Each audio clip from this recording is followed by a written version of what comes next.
Hello guys, পাশের ভিডিওটি দেখুন। একটি কলমের সাহায্যে একটি পেপারকে রোল করে তা একটি কেঞ্চির মধ্যে লাগিয়ে সামনে দিয়ে আগুন দিলেই পিছন দিয়ে অনেক সুন্দরভাবে ধোঁয়া বের হচ্ছে। তা কি আসলে সম্ভব? চলুন নিজের প্র্যাকটিক্যালি চেক করে দেখি।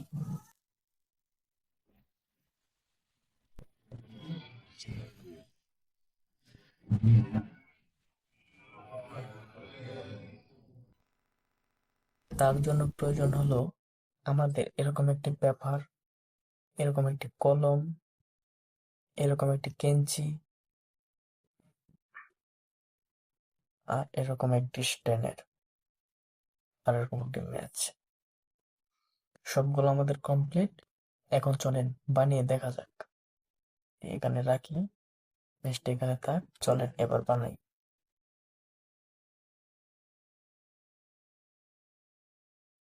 রোল করা কমপ্লিট। একটা কেঞ্চির সাহায্যে এতটুকু কেটে ফেলবো, এখানে থাক। আর চলেন এখন এটা ট্রাই করে দেখা যাক। চলেন গাইস, আগুন ধরে দেখা যাক।